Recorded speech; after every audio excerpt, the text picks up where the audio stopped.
वन्दितशारदेन्दु यत्रैकता विलसिता मसिताङ्गशोभां वृन्दावनेऽपि कृतया मुनिगाङ्गसङ्गं राधामुकुन्दयुगलं तदहं नमामि। पूज्य श्री सुखदेव जी महाराज से राजर्षि परीक्षित ने बड़ा सुंदर प्रश्न किया।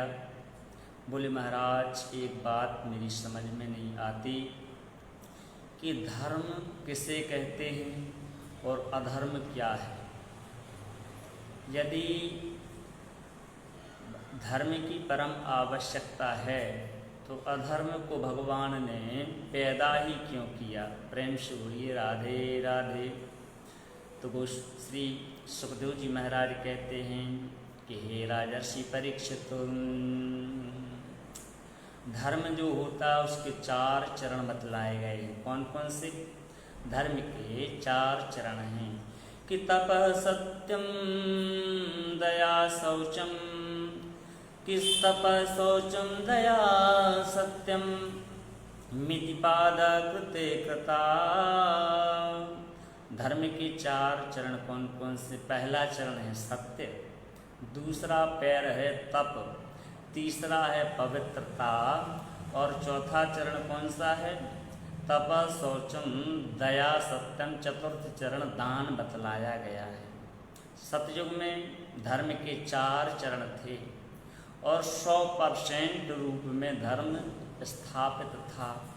लेकिन जब सतयुग चला गया, सतयुग में सत्यवादी राजा हरिश्चंद्र जैसे राजाओं ने राज्य किया और जब सतयुग का युग पूर्ण हो गया, सतयुग में मनुष्यों की हाइट तकरीबन 31 फीट की हुआ करती थी। इसके बाद में जैसे ही त्रेता युग आया तो त्रेता युग में हाइट थोड़ी कम गई, 21 फुट की हो गई और धर्म 25% नष्ट हो गया, क्योंकि त्रेता में सत्य नष्ट हो गया। सतयुग गया तो सत्य चला गया और जैसे ही त्रेता आया, त्रेता युग में केवल धर्म 75% बचा था। उस समय महाराज बलि का प्राकट्य हुआ है। भगवान वामन के लिए जिन्होंने 3 पग भूमि में 3 लोक प्रदान कर दिए और त्रेता में रावण जैसे महाशय भी पैदा हुए जिन्होंने सीता जी को हरण तो किया लेकिन हाथ से छुआ भी नहीं। प्रेम से बोलो राधे राधे। ऐसा त्रेता युग था। त्रेता युग में धर्म 75% बचा था। सुखदेव जी महाराज कहते हैं कि हे राजर्षि परीक्षित, और त्रेता के बाद में जैसे ही द्वापर युग आया तो आधा धर्म और आधा अधर्म बचा। आधे धर्मात्मा और आधे पापी लोग बचे। और जब आधे आधे लोग हो जाते हैं तो महाभारत तो होना ही होता है और दोनों के मध्य में ऐसा महाभारत हुआ। लेकिन धर्म की रक्षा के लिए मेरे बांके बिहारी आए हैं और इन्होंने धर्म की स्थापना की, अधर्म का विनाश किया। और कलयुग में केवल एक ही चरण बचा हुआ है, उस चरण का नाम है दान। दान से ही कल्याण होता है। ये धर्म के 4 चरण हैं राजर्षि परीक्षित। अधर्मी जो मनुष्य होते हैं, धर्म और अधर्म ये दोनों भगवान के अंग हैं। ब्रह्मा के बड़े बेटे का नाम है धर्म, तो छोटे बेटे का नाम है अधर्म। धर्म जो है भगवान का अग्रभाग है और अधर्म पृष्ठभाग है। दोनों नष्ट नहीं हो सकते हैं। प्रेम से बोलो राधे राधे। धर्म के 4 पैर कौन कौन से हैं? पहला पैर चरण है अधर्म का असत्य, दूसरा है हिंसा। आज 2 अक्टूबर है। महात्मा गांधी ने क्या कहा था कि अहिंसा परमो धर्म। अहिंसा यदि परम धर्म है तो हिंसा करना पाप बतलाया गया है। तीसरा चरण है असंतोष। असंतोष, यदि मनुष्य के अंदर संतोष नहीं है तो व्यक्ति सुखी नहीं रह सकता। चौथा चरण अधर्म का है कलह, लड़ाई झगड़ा। ये सब के सब चरण अधर्म के बतलाए गए हैं। 4 धर्म के 4 अधर्म के, तो अधर्म में ही कलयुग का वास बतलाया गया है। राजर्षि परीक्षित ने 4 जगह प्रदान की कलयुग के लिए। कौन कौन सी? कि द्यूतपानम स्त्रियाहीनम यत्रा धर्मश्चतुर्विधा। पहला द्यूत, द्यूत मतलब जो लोग जुआ खेलते हैं, सट्टा खेलते हैं, वहाँ पर कलयुग का वास होता है। और जहाँ कलयुग का वास हो जाता है वहाँ लड़ाई झगड़े प्रारंभ हो जाते हैं। द्यूतपानम, पान का मतलब होता है मदिरा पान करना। जहाँ पर मदिरा होती है, मदिरा पान करने वाले लोग जाते हैं, वहाँ भी कलयुग का वास हुआ करता है। तीसरा वास है स्त्रियों का, जहाँ सम्मान ना हो ऐसी जगह भी कलयुग वास करता है। चौथी जगह कलयुग ने हाथ जोड़ लिए कि महाराज कोई अच्छी सी जगह भी तो बताएं। तो धोखे से इनके मुखार बिंद से निकल गया कि ठीक है, स्वर्ण में भी आपका वास होगा। कलयुग जी ये मौका देखे ही था कि राजर्षि परीक्षित जो मुकुट अपने मस्तिष्क पर धारण किए हुए थे, मस्तिष्क के मुकुट में कलयुग प्रवेश कर गया और बुद्धि मस्तिष्क के मुकुट में से होकर के परीक्षित जी की बुद्धि के मूलाधार चक्र से प्रविष्ट होकर के बुद्धि को विकृत बना दिया और महर्षि सांदीपनी का अपमान कर बैठे। 7 दिनों में मृत्यु का शाप लग गया। ऐसा कलयुग होता है। ये 4 चरण बतलाए गए हैं। तो इन दोषों से हमको बचना चाहिए। कैसे बचा जाए? इनसे बचने के लिए गोस्वामी श्री राजर्षि परीक्षित को श्री सुखदेव जी महाराज ने बताया है कि जिसने भागवत की शरण को ग्रहण कर लिया, कलयुग उनसे लाखों किलोमीटर दूर रहता है। इसलिए भागवत की शरण को ग्रहण करना चाहिए। क्योंकि जो यदि जूत खेलोगे, सट्टा खेलोगे, तो सबको पता है क्या हुआ था। नारियों का अपमान, यहाँ तक कि भाइयों को हार गए, अपनी पत्नी को भी हार गए, और यहाँ तक कि पूरा राज्य सब कुछ हार डाला। और जब पत्नी को हार गए हैं, द्रौपदी को हार गए हैं, तो अपनी पत्नी की आन मान को भी 5 पांडव नहीं बचा सके हैं। तो किसने बचाया? माता द्रौपदी की मान के लिए।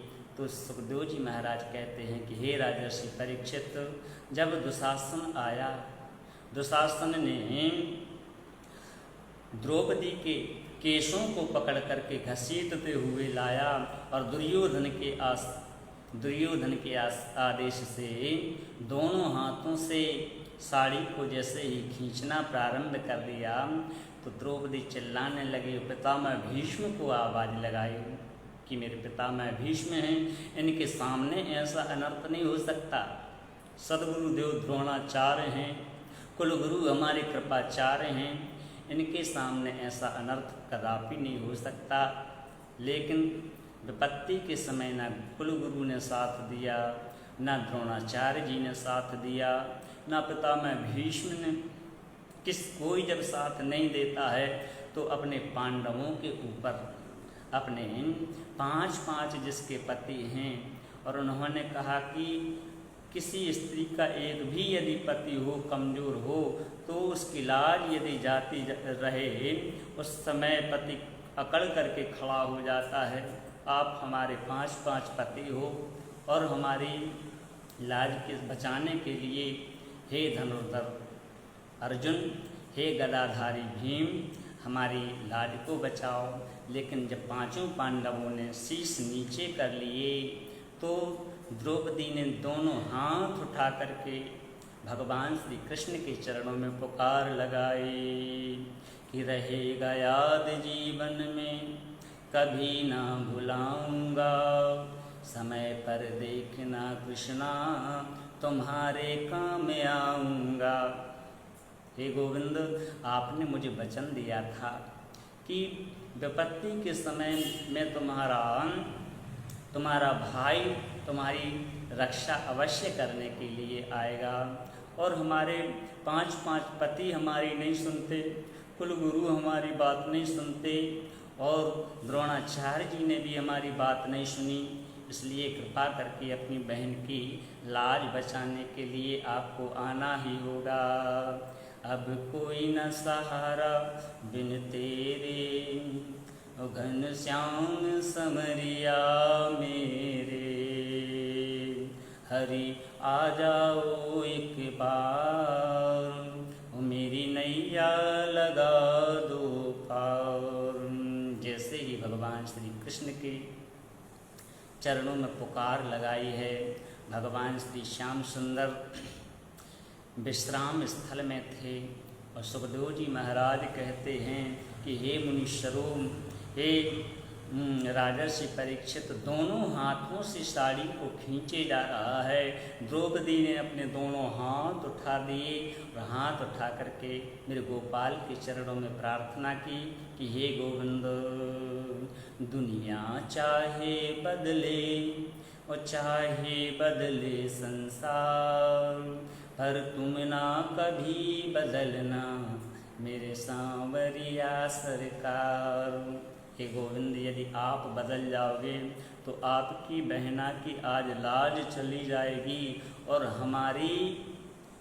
इसमें हमारी हानि नहीं, आपकी ही हानि है। हे गोविंद, दीन दयाल सुने जब ते, तब ते मन में कछुए सी बसी है। तेरी कहा एक जाऊं कहाँ, अब तेरे ही नाम की फेंट कसी है। तेरो ही आशुर है जग में, नहीं कृष्ण सो कोई दूज जसी है। हे त्रिपुरारी दया करिए, अब मेरी हंसी नहीं तेरी हंसी है। अब सौंप दिया इस जीवन का सब भार तुम्हारे हाथों में। अब हे गोविंद, अब लाज बचाना हो तो बचाओ और जो कुछ भी आपको अच्छा लगे वो करो। दोनों हाथ उठा दिए, जब तक बल अपने हाथों पर था गोविंद नहीं आए। अब जब दोनों हाथ उठा दिए और क्या कहा कि हे गोविंद, तुम कहाँ छुपे हो नाथ, करो मत देरी, दुख हरो द्वारिका नाथ शरण में तेरी। भगवान श्याम सुंदर प्रकट हो गए और देखते ही देखते साड़ियों के अंबार लगा दिए।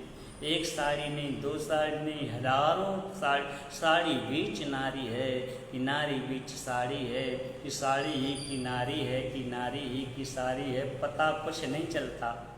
ऐसे ही जब तक हमारे अंदर अभिमान रहता है तब तक भगवान श्याम सुंदर हमसे दूर रहते हैं, और जब अभिमान दूर हो जाता है तो बांके बिहारी तत्काल हमारे सामने आ जाते हैं कि जब मैं था तब हरि नहीं, अब हरि हैं मैं नाय।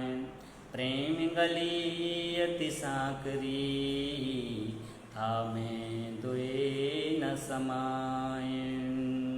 जब मैं, भगवान कहते हैं मैं रहता है तब मैं नहीं आता। मैं का मतलब अभिमान, और जब मैं नष्ट हो जाता है तो भगवान तत्काल ऐसे भक्त की रक्षा करने के लिए खड़े हो जाते हैं, आ जाते हैं। बोलिए श्री बांके बिहारी लाल की।